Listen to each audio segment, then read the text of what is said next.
بسم الله الرحمن الرحيم. الحمد لله رب العالمين. الحمد لأهله والصلاة لأهلها. أما بعد، فقد قال الله سبحانه وتعالى في محكمه تنزيل والفرقان المجيد بعد أعوذ بالله من الشيطان الرجيم. بسم الله الرحمن الرحيم. إذ قال له ربه أسلم قال أسلمت لرب العالمين. صدق الله مولانا العظيم. وقال رسول الله صلى الله عليه وسلم: من وجد ساعة ولم يضحي فلا يقربن مصلانا. صدق الله مولانا العظيم. وصدق رسوله النبي الكريم. ونحن على ذلك من الشاهدين والشاكرين. والحمد لله رب العالمين. السلام عليكم ورحمة الله وبركاته. سبحانك لا علم لنا إلا ما علمتنا إنك أنت العليم الحكيم. رب اشرح لي صدري ويسر لي أمري واحلل عقدة من لساني ويفقه قولي. اللهم صل على سيدنا محمد وعلى آل صل على سيدنا محمد وبارك وسلم. சங்கைக்கும் பெருமதிப்பிற்குரித்தான என் இனிய இஸ்லாமிய சகோதரர்களே, பெரியோர்களே, நாம் எல்லாம் புனிதமிகு துல்ஹஜ்ஜுடைய மாதத்தின் ஆரம்ப 10 நாட்களின் புனிதமான இந்த ஆரம்ப 10 நாட்களில் அமர்ந்திருக்கிறோம். அல்ஹம்துலில்லாஹ். இந்த மாதம் துல்ஹஜ்ஜுடைய மாதம் இருக்கிறது. இது இஸ்லாமிய மாதங்களின் இறுதி மாதமாக இருக்கிறது. எப்படி நாம் நம்முடைய ஆங்கில வருடத்தின் படி ஜனவரி முதல் ஆரம்பித்து டிசம்பரோடு அந்த வருடம் நிறைவடைகிறதோ, அதே போல இஸ்லாமிய வருடம் ஹிஜ்ரி வருடம் ஆகிறது. முஹர்ரமிலிருந்து ஆரம்பித்து துல்ஹஜ்ஜோடு நிறைவு செய்யப்படுகிறது. நாம் இருக்கிற மாதம் ஹிஜ்ரியினுடைய இஸ்லாமிய மாதங்களின் இறுதி மாதத்தில் அமர்ந்திருக்கிறோம். அதே போல நாம் அமர்ந்திருக்கக்கூடிய இந்த 10 நாட்கள் இருக்கிறது. துல்ஹஜ்ஜுடைய அந்த முதல் 10 நாட்களை பற்றி அல்லாஹ் தஆலா குர்ஆன்ல சிலாஹித்து சொல்லுவான். வல் ஃபஜ்ர் வலையாலின் அஷ்ர், அந்த புனிதமிகு இரவுகளின் மீது சத்தியமாக என்று அல்லாஹ் இந்த நாட்களை 10 நாட்களை புனிதப்படுத்தி மேன்மைப்படுத்தி குர்ஆன்ல பேசுவான். அப்ப இந்த துல்ஹஜ்ஜுடைய மாதத்தில் நாம் எதிர்கொள்கிற இஸ்லாமிய கடமைகள் என்ன என்று நாம் பார்க்கும் பொழுது, மிக முக்கியமான கடமை இந்த துல்ஹஜ்ஜுடைய மாதத்துல இஸ்லாமியர்களாகிய நாம் நிறைவேற்ற வேண்டிய கடமைகளில் மிக முக்கியமான கடமைகள் சொன்னா, நாம் அல்லாஹ்வுடைய அந்த இறை இல்லம் சென்று ஹஜ்ஜுடைய அந்த 5 கடமைகளில் மிக முக்கியமான கடமையான 5வது கடமையான ஹஜ்ஜை நிறைவேற்றுவது. இந்த மாதத்தினுடைய அமல்களில் நாம் செய்ய வேண்டிய அமல்களில் முக்கியமான ஒரு அமல். அல்ஹம்துலில்லாஹ், அல்லாஹ்வுடைய கிருபையில நம்முடைய மஹல்லாவில் இருந்து, ஊரில் இருந்து பல மக்கள் என்ன செய்திருக்கிறாங்க, ஹஜ்ஜுக்காக பிரயாணம் மேற்கொண்டு அல்லாஹ்வுடைய கிருபையில் இன்றைய தினம் அநேகமாக மினாவிலே இன்ஷா அல்லாஹ் என்ன செய்வாங்க, இருப்பாங்க. அதை தொடர்ந்து ஹஜ்ஜை தொடர்ந்து இஸ்லாமியர்களுக்கு இந்த மாதத்தில் கடமையாக்கப்பட்ட மிக முக்கியமான அமல்களில் ஒன்றுதான் இந்த குர்பானியுடைய அமல். உதுஹியா என்று அரபியில் சொல்லுவாங்க.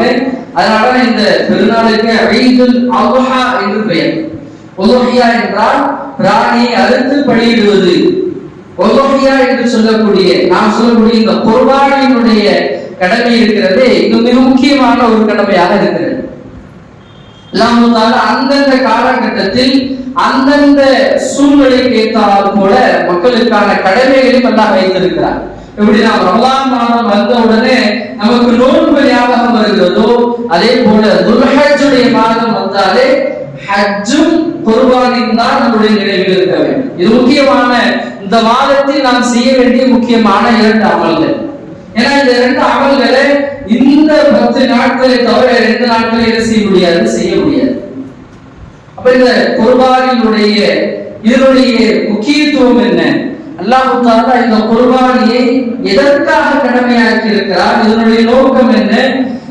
ஏன் இந்த குர்பானியை அல்லாஹ் கடமையாக்கி இருக்கிறார் என்பதை நாம் பார்க்க, தெரிந்து கொள்ள, சிந்திக்க கடமைப்பட்டிருக்கிறோம். அல்ஹம்துலில்லாஹ், லட்சக்கணக்கான கோடிக்கணக்கான இஸ்லாமிய சமூகம் இன்றைக்கு தங்களுடைய பொருட்களை செலவழித்து தங்களுடைய எல்லா விதமான சக்திக்குட்பட்டவாறு, சில பேர் ஆடாக, சில பேர் மாடாக, சில பேர் ஒட்டகங்களை குர்பானை கொடுப்பதை நம்மால் பார்க்க முடிகிறது. வருடந்தோறும் குர்பானை கொடுக்கக்கூடிய பிராணிகளின் எண்ணிக்கை அதிகரித்துக் கொண்டுதான் வருகிறது தவிர அல்ஹம்துலில்லாஹ் அதில் எந்த விதமான குறைபாடு என்ன செய்ய முடியாது, சொல்ல முடியாது. அல்லாஹ்வுடைய கிருபையில் இஸ்லாமிய சமூகம் நிச்சயமாக குர்பானை கொடுக்க வேண்டும் என்பது உறுதியாக இருக்கிறார்.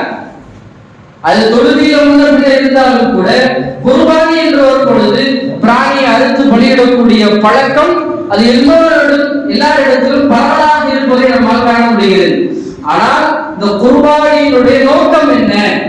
இந்த கடமை அல்லாஹ் நமக்கு ஏன் கடமையாக்கி இருக்கிறார்? இந்த கடமையின் மூலமாக, இந்த குர்பானியின் மூலமாக அல்லாஹ் நம்மிடமிருந்து எதிர்பார்க்கக்கூடிய தன்மைகள் என்ன என்ற விஷயத்துல சிந்திக்கணும்னு சொன்னா, இந்த விஷயத்தை நாம ஆழமாக சிந்திச்சோம்னு சொன்னா, இது எத்தனை பேர் தெரிந்து அறிந்து குர்பானி கொடுக்குறாங்க அப்படின்ற கேள்விக்கு நம்ம இடத்துல விடை இல்லை. அல்ஹம்துலில்லாஹ் குர்பானி கொடுக்கிறோம். பிராணிகளை அது நம்முடைய சக்திக்கு ஏற்றவாறு, நம்முடைய பொருளாதாரத்துக்கு ஏற்றவாறு ஆடாகவோ மாடாகவோ ஒட்டகமாக நாம கொடுக்கிறோம். நாங்க குர்பானியினுடைய நோக்கம் என்ன? அதனுடைய அசல், அதனுடைய நோக்கம் இல்லை. அல்லாஹ் அந்த குர்பானியின் மூலமாக நம்மிடத்துல இருந்து என்ன எதிர்பார்க்கிறான் என்பதை தெரிந்து நாம் அந்த அமலை நம்ம செய்ய கடமைப்பட்டிருக்கிறோம். அல்லாஹ் இந்த குர்பானியுடைய அமலை எங்கிருந்து கடமையாக்குறான் நாம் சிந்திக்க கடமைப்பட்டிருக்கிறோம். ஹஜ்ரத் இப்ராஹிம் அலைஹிஸ்ஸலாம் அவர்களுடைய வாழ்க்கை இருக்கிறது குர்பானி அப்படின்னு சொல்றோமா இல்லையா? நாம சொல்றோமா? தமிழ்ல சொல்றதா தியாகம் சொல்லலாம். அதனாலதான் இந்த பெருநாள தமிழ் என்ன சொல்லுவாங்க? தியாக திருநாள் சொல்லுவாங்க. ரமலானுடைய அந்த பெருநாளை என்ன சொல்லுவாங்க? ஈகை திருநாள் என்பதாக நாம தமிழ்ல சொல்லுவோம். இந்த பக்ரீத்துடைய இந்த ஈதுல் அல்ஹாவுடைய இந்த பெருநாளை தமிழ்ல நாம என்ன சொல்லுவோம்னா தியாக திருநாள் என்று சொல்லுவோம். அப்ப தியாகத்தினுடைய வெளிப்பாடு தான் இந்த குர்பானியுடைய அமல் நமக்கு கிடைச்சது. அப்ப தியாகம் என்ற வார்த்தைக்கு மொழிபெயர்ப்பு செய்யணும்னு சொன்னா, அல்லது தியாகம் என்ற வார்த்தைக்கு ஒரு உருவம் கொடுக்கணும்னு சொன்னா, ஹஜ்ரத் இப்ராஹிம் அலைஹிஸ்ஸலாம் அவர்களை தவிர்த்து வேற யாரையும் என்ன செய்ய முடியாது, உருவப்படுத்தவே முடியாது. தியாகம் என்றாலே ஹஜ்ரத் இப்ராஹிம் அலைஹிஸ்ஸலாம் என்ற அளவிற்கு அல்லாஹ் தஆலா குர்ஆனிலும் அவர்களை பற்றி சிலாஹித்து சொல்லி இருக்கிறார். அல்லாஹ் ஒரு இடத்துல சொல்லுவான், இத் கால லஹு ரப்புஹு அஸ்லிம். ஹஜ்ரத் இப்ராஹிம் அலைஹிஸ்ஸலாம் பற்றி அல்லாஹ் சொல்லுவார், ஹஜ்ரத் இப்ராஹிம் அலைஹிஸ்ஸலாம் அவர்களிடம் நீங்கள் கட்டுப்படுங்கள் என்ற ஒரு வார்த்தை அல்லாஹ் சொல்லிட்டார்னா, அல்லாஹ்வின் புறத்திலிருந்து ஒரு கட்டளை வந்து விடுமேயானால் இப்ராஹிம் அலைஹிஸ்ஸலாம் அவர்களிடமிருந்து வரக்கூடிய பதில் என்ன? قال اسلمت لرب العالمين. எந்த விதமான கேள்விகளும் கேட்காமல், எந்த விதமான யோசனைக்குள்ளாகாமல் உடனே பதிலளித்து விடுவார், நான் அல்லாஹ்விற்கு முழுமையாக கட்டுப்பட்டு விட்டேன் என்று இப்ராஹிம் அலைஹிஸ்ஸலாம் சொல்லுவாங்கன்னு சொல்லி அல்லாஹ் பதிவு செய்றான். மாத்திரமல்ல, அல்லாஹ் குர்ஆன்ல இப்படி பதிவு செய்வார், இத்பதலா இப்ராஹீம ரப்புஹு. அல்லாஹ் தஆலா இப்ராஹிம் அலைஹிஸ்ஸலாம் அவர்களை பல கட்டங்களில், பல கோணங்களில், பல நிலைகளில் அல்லாஹ் அவர்களுக்கு சோதனையை கொடுத்தார். அதை சொல்லிடுவார், அந்த அத்துணை சோதனைகளிலும் வெற்றி பெற்றார்கள் என்பதை அல்லாஹ் என்ன செய்யலாம், குர்ஆன்ல பதிவு செய்யலாம். இப்ப தியாகம் என்றாலே அதற்கு இப்ராஹிம் அலைஹிஸ்ஸலாம் அவர்களை தவிர வேறு யாரையும் உருவகப்படுத்த முடியாது என்ற அளவுக்கு அல்லாஹ் குர்ஆன்ல அப்படி எடுத்து சொல்லி இருக்கிறான். அப்ப குர்பானி நமக்கு எப்படி கிடைச்சிச்சுங்க? நமக்கு எல்லாருக்குமே தெரியும். அல்லாஹ் தஆலா ஹஜ்ரத் இப்ராஹிம் அலைஹிஸ்ஸலாம் அவர்களுக்கு கட்டளையிடுறான். இத கட்டளையிடுறான் கனவுல, இப்ராஹிமே என்ன செய்யுங்க, உங்களுடைய மகனை அறுத்து பலியிடுங்க என்பதாக அவர்கள் கனவு காண்கிறார்கள். கனவுதான், நேரடி கட்டளை கூட அல்ல. நேரடியாக குர்ஆனின் மூலமாகவோ வஹீயின் மூலமாகவோ, அதாவது வேதத்தின் மூலமாகவோ வஹீயின் மூலமாக என்ன செய்யப்படல, கடமையாக அல்ல, மாறாக கனவின் மூலமாக அல்லாஹ் என்ன செய்யறான், ஒரு கட்டளையை சொல்றான். நாம கனவுனா என்ன செய்வோம், கனவுக்கு ஒரு பெரிய மதிப்பு கொடுக்கிறது இல்லை. நபி இப்ராஹிம் அலைஹிஸ்ஸலாம் அவங்களுக்கு அது தொடர்ந்து கனவு வருது. இந்த கனவை தனது மகன் தன்னுடைய மகனாரிடம் சொல்றாங்க, இஸ்மாயில் சொல்றாங்க. அப்ப தன்னுடைய மகனார்கிட்ட சொல்றாங்க, எனது மகனே, நான் இந்த மாதிரி உங்களை அறுத்து பலியிடுவதாக நான் கனவு கண்டேன் என்பதாக சொல்றப்ப அதற்கு பதில் என்ன வந்துச்சு? அல்லாஹ் அதையும் பதிவு செய்யலாம். அவருடைய மகனுடைய சிந்தனையை பாருங்க, நீங்க எதை கனவு கண்டீர்களோ அதை என்ன செய்யுங்க, நிறைவேற்றி விடுங்கள். அல்லாஹ் குர்ஆன்ல இதை பதிவு செய்யலாம். யா புனைய இன்னி அராக ஃபில் மனாம், ஓ அருமை மகனே, நான் என்னுடைய கனவிலே உன்னை அறுப்பதாக கனவு காண்கிறேன், என்ன செய்யட்டும்? மகனார் சொல்றாரு, ஃபங்குர் மாதா தரா, நீங்க எதை பார்த்தீர்களோ அதை என்ன செய்யுங்க, செஞ்சிருங்க, என்னை அறுத்து பலியிடுங்கள் என்பதாக மகனும் அதற்கு கட்டுப்படுறார். பாருங்க, தன்னுடைய அருமை மகன் எவ்வளவு பாசமாக நேசமாக வளர்த்த ஒரு மகன், அவரை அறுக்கும்படியான கட்டளை, அவரே அறுக்கும்படியான கட்டளை, அதற்கு மகனும் உடன்படுறார். உடன்பட்டு அதற்கு தயாராகக்கூடிய நிலையில அல்லாஹ் தஆலா குர்ஆன்ல சொல்றான், நபி இப்ராஹிம் அலைஹிஸ்ஸலாம் அவங்கள்ட்ட குர்ஆன்ல அல்லாஹ் இதை பதிவு செய்றான். என்னது? அது சத்தத்த ருயா, நபியே, நீங்க உங்களுடைய கடமை நீங்கள் நிறைவாக்கி விட்டீங்க. எந்த நோக்கத்திற்காக நாம் உங்களுக்கு கட்டளையிட்டோமோ அந்த நோக்கம் பரிபூர்ணமாகி விட்டது. இனிமே நீங்க என்ன செய்ய தேவையில்லை, அறுக்க தேவையில்லை. அதுக்காக அல்லாஹ் அதற்கு பகரமாக மலக்குகளின் மூலமாக ஒரு ஆட்டை கொடுத்து அந்த ஆட்டை என்ன செய்ய சொல்றாங்க, குர்பானி கொடுக்க சொல்றாங்க. அப்ப இங்க நாம கவனிக்க வேண்டியது என்னன்னு சொன்னா, அல்லாஹ்வுடைய நோக்கம் அந்த இடத்துல அறுத்து பலியிடுவது அல்ல. அதான் முதல்ல வேண்டும். இந்த குர்பானியின் மூலமாக அல்லாஹ் நம்மிடமிருந்து எதிர்பார்க்கக்கூடிய தன்மை என்னன்னு சொன்னா, நாம் அல்லாஹ்விற்கு கட்டுப்படுகிறோமா இல்லையா, அதான் எதிர்பார்க்கிறோம். ஹஜ்ரத் இப்ராஹிம் அலைஹிஸ்ஸலாம் அவர்களுக்கு என்ன கட்டளையிடப்பட்டது? உங்களுடைய மகனை அறுத்து பலியிடுங்க. அதற்கு அவர் கட்டுப்படுகிறார். அல்லாஹ் குர்ஆன்ல சொல்றான், கத் சத்தத்த ருயா, உங்களுடைய கனவை நீங்கள் உண்மைப்படுத்தி விட்டீர்கள் சொல்றான். அறுத்தாதான் உண்மைப்படுத்தணும் அசல்ல.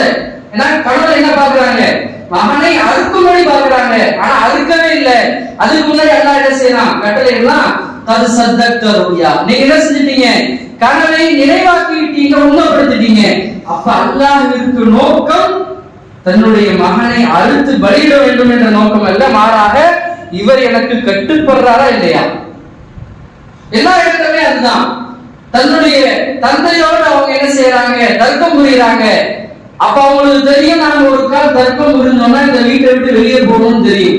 தெரிந்தும் எல்லாம் தர்க்கம் செய்ய சொல்றான், வீட்டை விட்டு வெளியே வர்றாங்க. மிகப்பெரிய சொத்துக்கு செல்வத்திற்கு சொந்தக்காரர்கள் அந்த செல்வத்தை விட்டு வேலை செய்யறாங்க, அல்லாஹ்வுக்காக வெளியே வர்றாங்க. ஒரு நாடே தன்னை எதிர்க்கிறது, தனக்கான எல்லா விதமான அங்கீகாரமும் பறிக்கப்படுகிறது, தன்னுடைய எல்லா விதமான அடிப்படை வசதிகள் கூட பறிக்கப்படுகிறது. அந்த நேரத்திலும் இவர் தௌஹீதில் இறை ஓரிரை கொள்கையில் உறுதியாக இருக்கிறார் என்றது அல்லாஹ் பார்க்கிறான். எல்லா இடத்திலேயும் அல்லாஹ் பார்க்கக்கூடியது, இவர் எல்லா சூழ்நிலைகளிலும் எனக்கு கட்டுப்படுகிறாரா என்பதாக அல்லாஹ் பார்க்கிறான். இப்ப நாம முதல்ல விளங்கணும், அல்லாஹ் நமக்கு இந்த குர்பானியினுடைய கடமையை கொடுத்திருக்கிறானே, இது வெறுமனே ஒரு ஆட்டை வாங்கி அறுத்து பலியிட்டு பங்கிட்டு சாப்பிடுவதோடு முடிந்து விடுவது அல்ல. இந்த அமலின் மூலமாக, இந்த கடமையின் மூலமாக அல்லாஹ் நம்மிடம் இருந்து எதை எதிர்பார்க்கிறான் என்பதை நாம் சிந்திக்க கடமைப்பட்டிருக்கிறோம். அல்லாஹ் அதான் குர்ஆன்ல தெளிவாக சொல்றான், லை யனாலல்லாஹு லுஹூமுஹா வலா திமாஉஹா, அல்லாஹ்வுக்கு நீங்க அறுக்கக்கூடிய ஆட்டோட இறைச்சியோ அல்லது ரத்தமோ எந்த விதத்திலே அடையிறது இல்லை. அல்லாஹ்வுக்கு அது நோக்கமும் அல்ல.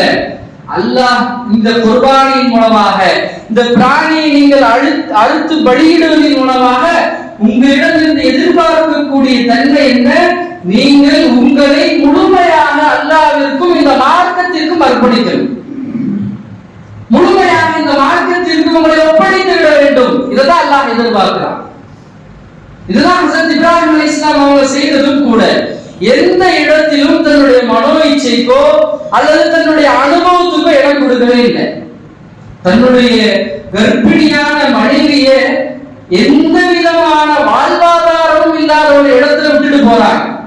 நிச்சயமாக இப்ராஹிம் அலைஹிஸ்ஸலாமுக்கு தெரியும், இங்க மனிதர்கள் வாழ்வதற்கான எந்த சாத்தியக்கூறும் இல்லை என்றது தெரியும்.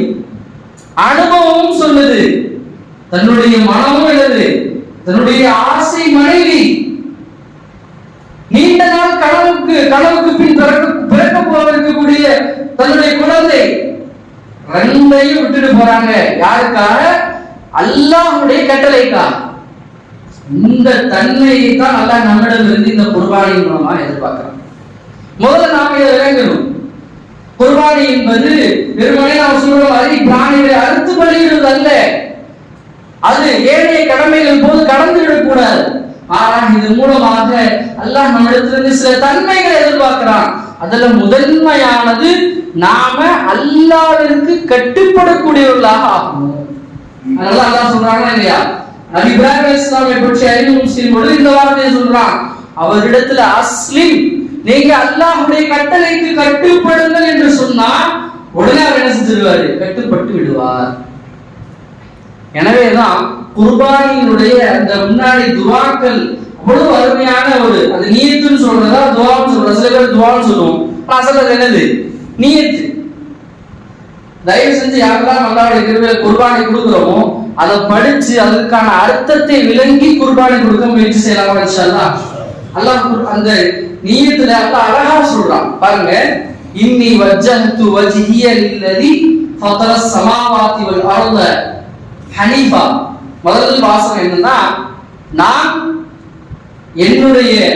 முழுமையாக என்னை இந்த வானத்திற்கும் பூமிக்கும் அதிபதியான அல்லாஹ்விற்கு என்ன செஞ்சறேன்? நான் அர்ப்பணிக்கிறேன். என்னுடைய அடுத்த வாசகம் என்னது? இன்ன ஸலாத்தி வ நுசுகி வ மஹ்யாய வ மமாத்தி லில்லாஹி ரப்பில் ஆலமீன். என்னுடைய தொழுகை, என்னுடைய இந்த குர்பானியுடைய அமலாக இருக்கட்டும், ஹஜ்ஜுடைய கிரியைகளாக இருக்கட்டும், ஏனைய அமல்களாக இருக்கட்டும், அது என்னுடைய வாழ்க்கை, என்னுடைய மரணம் அனைத்தும் யாருக்கு சொந்தமானது? லில்லாஹி ரப்பில் ஆலமீன். இத முதல்ல சொன்னாதாங்க அவர் குர்பானிக்கு தயாராகிறார். எத்தனை நபர்கள் நாம் இந்த வாசகங்களை படித்து உணர்ந்து நாம் குர்பானியுடைய பிராணியை கழுத்துல கத்தி வச்சிருக்கிறோம்? சொல்லுங்க. அப்ப அந்த வாசகத்தின் மூலமாக தான் நம்மளை எதிர்பார்க்கிறான். நம்முடைய தொழுகை அது முழுமையாக அல்லாஹ்வுக்கு இருக்க வேண்டும். நம்முடைய ஏனைய கடமைகள் அது பெருமைக்காகவோ, என் வீட்டுக்கு பக்கத்து வீட்டுக்காரர் 25,000 ரூபாய்க்கு ஆடு வாங்கியிருக்காரு, நான் 35,000 ரூபாய்க்கு ஆடு வாங்குறேன், அவர் செம்பரியாடு, நான் வெள்ளாடு, இந்த பிரச்சனைகளுக்கு அல்ல. இது எல்லாம் யாருக்காக இருக்கணும்? நான் கொடுக்கக்கூடிய குர்பானி என்னுடைய பெருமையோ அல்லது என்னுடைய குடும்ப அந்தஸ்தையை வெளிப்படுத்தக்கூடியதாக இருக்கக்கூடாது. மாறாக அல்லாஹுக்கும் அல்லாஹ்வுடைய ரசூலுக்கும் கட்டுப்பட்டதாக இருக்கணும். நபி சொல்லியிருக்கிறாங்க, குர்பானுடைய பிராணி கம்பீரமானதாக, நீ நல்ல கொம்புடையதாக, நிறைய முடிவுள்ளதாக இருக்கணும் நபி சொல்லி இருக்கிறாங்க. எனவே என்னுடைய குர்பானி பிராணியை நான் வச்சிருக்கிறேன். சஹாபாக்கள் என்ன செஞ்சாங்க? என்னுடைய ஆகிரத்துல என்னுடைய வாகனம் எப்படி இருக்கணும் அதை நான் இங்கிருந்து தயார் செய்யறேன். நான் ஹதீஸ்ல வந்து இருக்குது, யார் குர்பானியுடைய பிராணிகள் இருக்கா இல்லையா, நம்முடைய குர்பானியுடைய பிராணிகள், இங்கு கொடுக்கக்கூடிய குர்பானியுடைய பிராணிகள் சொர்க்கத்துல நாம் பயணிக்கக்கூடிய வாகனங்களாக அது என்ன செய்ய வரும் சொல்லி நம்ம பார்க்கிறோம். அப்ப அந்த சிந்தனையில இருந்தாங்க சஹாபாக்கள். உலகத்தினுடைய பெருமைக்காகவோ தன்னுடைய அந்தஸ்தை வெளிப்படுத்துவதற்காகவோ பிராணிகள் என்ன செய்யக்கூடாது, இருக்கக்கூடாது. அது யாருக்காக இருக்கணும்? அல்லாஹ்விற்காக இருக்க வேண்டும். இதுதான் நாம நியத்துல சொல்லக்கூடிய முதல்ல. இன்ன ஸலாத்தி வ நுசுகி வ மஹ்யாய லில்லாஹி ரப்பில் ஆலமீன். எல்லாம் யாருக்காக? அல்லாஹ்விற்காகன்ற தன்மையை நாம் என்ன செய்யணும்? வளர்த்துக்கணும். இதுதான் குர்பானின் மூலமாக நாம் பெற வேண்டிய முதல் படிப்பினை. இந்த தன்மை வரணும். அப்பதான் அந்த குர்பானிக்குண்டான நோக்கம் பரிபூர்ணமாகும். இல்லைன்னு சொன்னா அல்லாஹ்வுடைய கிருபையில 7 நாட்களை போல இதுவும் ஒரு நாளாக கடந்துரும். என்ன முன்னாடி வந்து 1 கிலோ கறி சாப்பிட்டோம்னா இந்த என்ன செய்வோம்? கறி கொஞ்சம் கூட சாப்பிடுவோம், உப்பு கொஞ்சம் போடுவோம், ஃப்ரிட்ஜில் சேர்த்து வைப்போம்.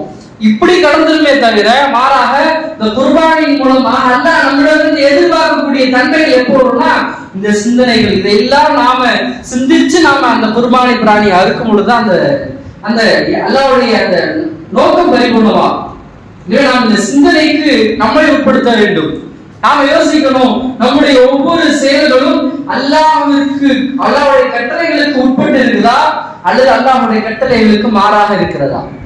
எந்த அளவிற்கு நாம் அல்லாஹ்விற்கு கட்டுப்பட முயற்சி செய்கிறோம், நம்முடைய பொருளாதாரத்துல, நம்முடைய குடும்பத்துல, நம்முடைய பேச்சுல, நம்முடைய நடைமுறை பாவனைகள்ல எந்த அளவிற்கு அல்லாஹ்வுடைய கட்டளைகளுக்கு கட்டுப்பட நாம் என்ன செய்யறோம், கூப்பிடுறோம். இப்ராஹிம் அலைஹிஸ்ஸலாம் அவர்களுக்கு அவ்வளவு சோதனைகள் வந்துச்சு, இஸ்லாத்தை ஏற்றுக்கொண்டு அதை நடைமுறைப்படுத்துறதில்லை. அவர்களுக்கு வந்த சோதனைகளை போல அல்லாஹ் அதனாலதான் சொல்றான், இதுபத்தலா இப்ராஹிம் ரப்பஹு, நபி இப்ராஹிம் அலைஹிஸ்ஸலாம் அவர்களுக்கு இவ்வளவு சோதனை கொடுத்தோம்னு சொல்லி அல்லாஹ்வே சொல்றான். பிஞ்சலிக்ல என்ன செய்யப்படுது, அந்த கருவியில தூக்கி வீசப்படுது, நெருப்பு குண்டம் கருகிருவோன்ற எண்ணம் இருக்குது. அப்பயும் கூட தன்னுடைய கட்டளைகளை இஸ்லாத்தின் மீது நிலையாக இருக்கணும்ன்ற சிந்தனை ஹஜ்ரத் இப்ராஹிம் அலைஹிஸ்ஸலாம் அவங்களுக்கு இருந்துச்சு. மலக்குகள் வந்து சொல்றாங்க, கட்டளையிடுங்க, மழையை கொண்டு என்ன செஞ்சிடும், இந்த நெருப்பு அணைச்சிடுறோம்னு சொல்லி. அப்ப இப்ராஹிம் அலைஹிஸ்ஸலாம் சொன்ன ஒரே வார்த்தை, என்னை படைத்த என்னுடைய ரப்புக்கு தெரியும், என்னுடைய நோக்கம் என்னன்றது அவனுக்கு தெரியும், எதற்காக இந்த உலகத்துக்கு அனுப்பப்பட்டேன்னு தெரியும், நான் இப்ப எனக்கு என்ன நடந்துட்டு இருக்கிறது என்னுடைய ரப்புக்கு தெரியும். அவன் பார்த்துக்கோன்னு சொல்லி விட்டான். என்ன நடந்தது, அல்லாஹ்வின் மீது உண்டான ஆழமான நம்பிக்கை. அல்லாஹ் தஆலா தன்னுடைய இயல்புக்கு மாற்றமாக படைப்பினத்தில் நேரடியாக அல்லாஹ் பேசுறான். நேரடியாக அல்லாஹ் சொல்றான், கூனி பர்தோ வஸ்ஸலாம் அலா இப்ராஹிம். நெருப்புக்கு அல்லாஹ் கட்டளையிடுறான், உன்னுடைய இயல்பை நீ மாற்றிக்கொள். அல்லாஹ் என்ன செய்யறான், தன்னுடைய இயல்பை மாற்றி அந்த நெருப்புக்கு கட்டளையிடுறான், உன்னுடைய இயல்பை நீ மாற்றிக்கொள், இனிமேல் என்ன செய்யக்கூடாது, எரிக்க கூடாது. அவங்களுக்கு சாதகமாக குளிர்ன்னு கூட சொல்ல முடியாது. பர்தன் அப்படின்னு சொன்னா பர்தன் பின்னாடி சலாமன், ஒவ்வொரு குளிரும் மனிதனால தாங்க முடியாது, ஒவ்வொரு குளிரையும் மனிதனால தாங்க முடியாது. எல்லாரும் வேஸ்ட்ல உட்கார்ந்து இருக்கும், பல பேர் என்ன செய்யணும், அந்த டைட்டா தான் உட்கார்ந்து இருக்கும். ஒரு கட்டத்துக்கு மேல என்ன செய்ய முடியாது, ஏசியோட குளிரே நம்மளால தாங்க முடியாது. ஆரம்பத்துல இதமாக இருக்கும், ஒரு கட்டத்துல என்ன செய்ய முடியாது, நம்மளால தாக்கு பிடிக்க முடியாது. ஆனா அல்லாஹ் சொல்றான், அவர்களுக்கு தோதுவாக நீ மாறிக்கொள். சலாமன் அப்படின்னா குளிர்லையும் என்னது, அவர்களுக்கு இதமான குளிராக நீ மாறிக்கொள் என்பதாக அல்லாஹ் கட்டளையிடுறான். நாம எப்பொழுது அல்லாஹ்விற்கு கட்டுப்பட முற்பட்டு விடுவோமோ, நமக்கு அதற்கு எதிராக எதுவெல்லாம் இருக்கிறதோ அதை அல்லாஹ் பார்த்துக்கிறோம். இதுதான் நம்ம இப்ராஹிம் அலைஹிஸ்ஸலாம் உடைய இந்த சம்பவத்தின் மூலமாக பெற வேண்டிய படிப்பினை. இன்றைக்கு நம்முடைய சிந்தனை எதெல்லாம் எந்த சைடெல்லாம் போகுது. அப்ப இந்த இஸ்லாத்துடைய இந்த கடமைகள் என்ன செய்யறாங்க, தடுக்கிறாங்க, இது செய்யக்கூடாதுன்றாங்க, அது செய்யக்கூடாதுன்றாங்க. அதற்கு உண்டான போராட்டத்தின் பக்கம் தான் நம்மளுடைய கவனம் போவதே தவிர, நாம் எந்த அளவுக்கு அல்லாஹ்வுக்கு கட்டுப்படுதலை எவ்வளவு முனைப்பு காட்டுறோம் என்பதை சிந்தனை போக மாட்டேங்குது. எப்ப நாம அல்லாஹ்விற்கு கட்டுப்பட முற்பட்டு விடுவோமோ, அல்லாஹ் நமக்கு எதிரான எல்லா தடைகளும் என்ன செஞ்சிருவோம், நீக்கிறோம். இது வரலாறு சொல்லக்கூடிய படிப்பினை நமக்கு. எனவே இதை நாம் படிப்பினையாக எடுக்க வேண்டும். முதல்ல நாம் அல்லாஹ்விற்கு கட்டுப்பட என்ன செய்யணும், பழகும். இதுதான் குர்பானின் மூலமாக நாம் பெற வேண்டிய முதல் படிப்பினை. இரண்டாவது என்னன்னு சொன்னா, அல்லாஹ் அந்த பிஸ்மில்லாஹி அல்லாஹு அக்பர் பின்னாடி அல்லாஹ் அந்த நியத்துல நம்ம என்ன செய்யறோம், சொல்றோம், அல்லாஹும்ம தகப்பல்ஹு மின்னி, யாரெல்லாம் இந்த குர்பானுடைய பிராணியை என்ன செஞ்சுக்கோ, கபூல் செய்துகொள். இப்ராஹிம் அலைஹிஸ்ஸலாம் எப்படி கபூல் செய்தாயோ, எப்படி நபி ஸல்லல்லாஹு அலைஹி வஸல்லம் அவங்களுடைய குர்பானியை கபூல் செஞ்சாயோ, அதே போல எங்களுடைய இந்த குர்பானியை நீ கபூல் செய்துகொள் என்பதாக நாம கேட்கணும். ஏன்னா அல்லாஹ் தஆலா ஆதம் அலைஹிஸ்ஸலாம் அவங்களுடைய மகனாருடைய 2 வரலாறு பதிவு செய்யறான். அல்லாஹ் குர்ஆன்ல சொல்றான், 2 ஆதமுடைய மகன்கள் 2 பேருமே குர்பானி கொடுத்தாங்க. இது கர்ரபா குர்பானன், 2 பேருமே குர்பானி கொடுத்தாங்க. ஆனா ஒருத்தருடைய குர்பானி தான் ஏற்றுக்கொள்ளப்பட்டது, இன்னொருத்தருடைய குர்பானி மறுக்கப்பட்டு விட்டது. அதுக்கு பின்னாடி என்ன சொல்றா, யாருடைய குர்பானி அல்லாஹ் ஏற்றுக்கொள்கிறான்னு சொன்னா முஹ்லிஸீன்களுடைய குர்பானியை தான் அல்லாஹ் ஏற்றுக்கொள்கிறான். முஹ்லிஸீன் என்னங்க, நாம் கொடுக்கக்கூடிய அந்த குர்பானி இருக்கிறது, அது முழுமையாக அல்லாஹ்விற்காக இருக்கணும். நான் அல்லாஹ்வுடைய திருப்திக்காக, அல்லாஹ்வுடைய கட்டளை நிறைவேற்றுவதற்காக செய்கின்ற அந்த இக்லாஸ், மன தூய்மை நம்மகிட்ட இருக்கணும். அல்லாஹ் அல்லாஹ் சொல்றான், அப்படிப்பட்ட நபர்களிடம் இருந்துதான் அல்லாஹ் அதை என்ன செய்யறான், கபூல் செய்யறான். எனவே நாம் கொடுக்கக்கூடிய குர்பானி மட்டுமல்ல, நாம் செய்யக்கூடிய எல்லா அமல்களிலேயும் இந்த இஹ்லாஸ்ன்றது ரொம்ப அவசியம்.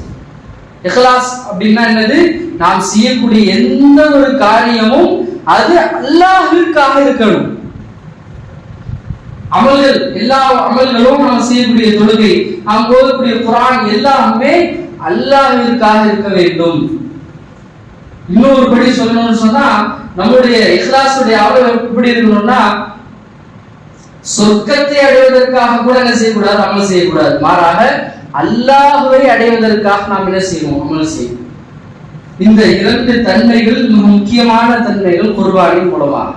அல்லாஹ்வுடைய கிருபையில் நம்ம பல பேர் குர்பானி கொடுக்கிறோம். இந்த தன்மைகள் நம்மிடம் இருந்து வருகிறதா? ஒவ்வொரு வருடமும் நாம் குர்பானி கொடுக்கிறோம். இந்த ரெண்டு தன்மைகளை நாம் ஏற்படுத்தி கொடுக்கிறோமா என்பதை நாம் என்ன செய்யணும்? தொடர்ந்து சிந்திக்கணும். இதனுடைய நோக்கமும், இந்த குர்பானியோட நோக்கமே அல்லாஹ் இதுதான் வச்சிருக்கிறார். ஒண்ணு, நாம் அல்லாஹ்விற்கு கட்டுப்பட முற்பட வேண்டும். இரண்டாவது, நாம் செய்யக்கூடிய எல்லா அமல்களும் எல்லா காரியங்களும் அல்லாஹ்விற்காக இருக்கணும். எப்போ இந்த இரண்டு தன்மைகள் இருக்குமோ நிச்சயமாக அல்லாஹ் தஆலா இப்ராஹிம் அலைஹிஸ்ஸலாம் அவர்களுக்கு அல்லாஹ் தஆலா எப்படி எல்லா நிலைகளிலும் அல்லாஹ் தன்னுடைய நேரடி உதவியை கொடுத்தாரோ அதே போல நமக்கும் கொடுப்பான். இன்றைய கால சூழ்நிலையில எல்லாரும் சிந்திக்கிறது என்னன்னா, நம்மளுடைய நிறைய துவா செஞ்சோம், ஆனா எதிர்பார்த்த சூழ்நிலை வரலையே, எதிர்பார்த்த வெற்றி கிடைக்கலையே அப்படின்னு நம்ம நினைக்கிறோம். நாம இதை முதல்ல ஆழமாக மனசுல பதியணும். நாம எந்த அளவிற்கு அல்லாஹ்வை நெருங்குறோமோ அதை விட அல்லாஹ் ஒருபடி மேலதான் நம்மள நெருங்குறான். அப்ப நமக்கு கிடைத்திருக்கக்கூடிய வெற்றியினுடைய அளவுகோலையும் நம்முடைய அமல்களையும் தான் ஒப்பிடணுமே தவிர, இன்னும் நம்ம இடத்துல அதிகமாக அல்லாஹ்வுடைய தொடர்பு இருக்கணும், இன்னும் அதிகமாக நம்ம இடத்துல ஒற்றுமை இருக்கணும், இன்னும் அதிகமாக நாம் நம்முடைய வாழ்க்கையில் இஸ்லாத்தை கொண்டு வருவதற்கான முயற்சி செய்ய வேண்டுமே தவிர அல்லாஹ்வை என்ன செய்யக்கூடாது? குறை சொல்லக்கூடாது. அல்லாஹ் நிச்சயமாக நமக்கு ஒரு மிகப்பெரிய வெற்றியை கொடுத்திருக்கிறான், மிகப்பெரிய ஒரு மாற்றத்தை கொடுத்திருக்கிறான், எதிரிகளின் பலத்தை என்ன செஞ்சிருக்கிறான்? குறைய வச்சிருக்கிறான். ஆனா நாம இன்னும் அதிகமாக நமக்கு இடையில் இருக்கக்கூடிய கருத்து வேறுபாடுகளை கலைத்து ஒற்றுமையாக இருக்க கடமைப்பட்டிருக்கிறோம். இன்னும் அதிகமாக நம்முடைய வாழ்க்கையில் இஸ்லாத்தை மெருகூட்ட மேம்படுத்த கடமைப்பட்டிருக்கிறோம். இந்த அடிப்படையில நாம இந்த குர்பானியுடைய அமலை அல்லாஹ்வுக்காக செய்யறது அதிகபட்சம் நாம என்ன இந்த சிந்தனை வந்துடக்கூடாது, ஜகாத் இருக்கிறவங்க தான் குர்பானி கொடுக்கணும்ன்ற சிந்தனையை நாம முழுசா இந்த சிந்தனை எடுத்துறது.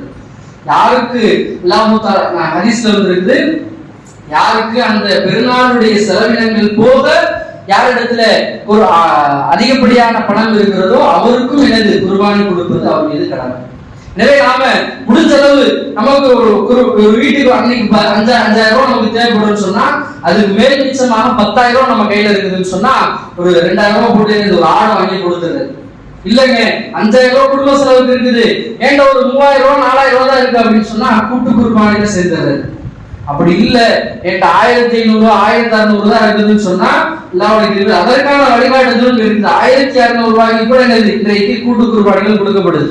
நமக்கு ஒரு நீளமான நம்மளுடைய உலமாக்களுக்கு வட்டாரத்துல நம்மளுடைய அந்த நார்த் சைடுல என்ன செய்யறாங்க, நம்மளுடைய குர்பானிகளை என்ன செய்யறாங்க, ட்ரஸ்ட் மூலமா கொடுக்குறாங்க. அவங்க மூலியமா என்ன செஞ்சிருக்கு? நிறைவேற்றுறது. ஏன்னா நபி ஸல்லல்லாஹு அலைஹி வஸல்லம் அவங்க கடுமையாக எச்சரிச்சிருக்கிறாங்க. நம்ம ஹதீஸ்ல மேல சொன்னது மாதிரி மன் வஜத சஅத்தன், யாருக்கு சக்தி இருந்து குர்பானி கொடுக்கவில்லையோ ஃபலா யக்ரபன் முஸல்லானா, நம்முடைய தொழுவிடத்திற்கே அவர் வர வேணாம்னு சொல்லியிருக்கிறாங்க. எப்படி நம்ம சொல்ற வார்த்தை என்னன்னா, என் வீட்டு பக்கமே நீ வந்துடாதுன்னு சொல்றோமா இல்லையா? அப்படிப்பட்ட வார்த்தை அது. எனவே நாம் என்ன செய்யறது? நம்முடைய இஸ்லாமிய கடமைகள் என்ன செய்யறது? அதிக கவனம் செலுத்துறது, இஸ்லாத்தை பாதுகாக்கிறதுக்கு பல முயற்சிகளை நாம செய்யறோம்.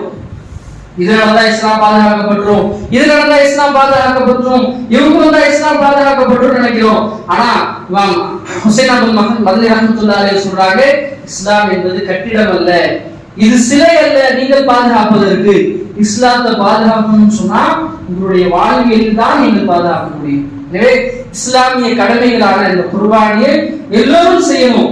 எப்ப நாம நம்முடைய வாழ்க்கையில் இஸ்லாத்தை கொண்டு வந்துறோமோ யாராலும் அதை அழிக்க முடியாது, அது நம்முடைய வாழ்க்கையில் பாதுகாக்கப்படும் என்ற நல்ல சிந்தனையோடு அல்லாஹ் தஆலா நம்முடைய அனைவருடைய குர்பானை கபூல் செய்வானாக.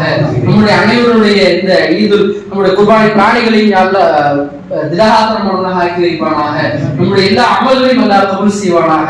யாரெல்லாம் ஹஜ்ஜுக்கு சென்றிருக்கிறார்களோ அவர்கள் ஆபியத்தோடு திரும்பி வருவதற்கு அல்லாஹ் தௌஃபீக் செய்வானாக. நமக்கும் வரக்கூடிய காலங்களில் அதிகமாக ஹஜ் செய்யக்கூடிய உம்ரா செய்யக்கூடிய பாக்கியத்தை தந்தல் பெறுவானாக. நான் நல்ல துஆவோடு நிறைவு செய்கிறேன். வாஹிரு தஅவானா அல்ஹம்துலில்லாஹி ரப்பில் ஆலமீன். அஸ்ஸலாமு அலைக்கும் வரஹ்மத்துல்லாஹி வபரகாத்துஹு.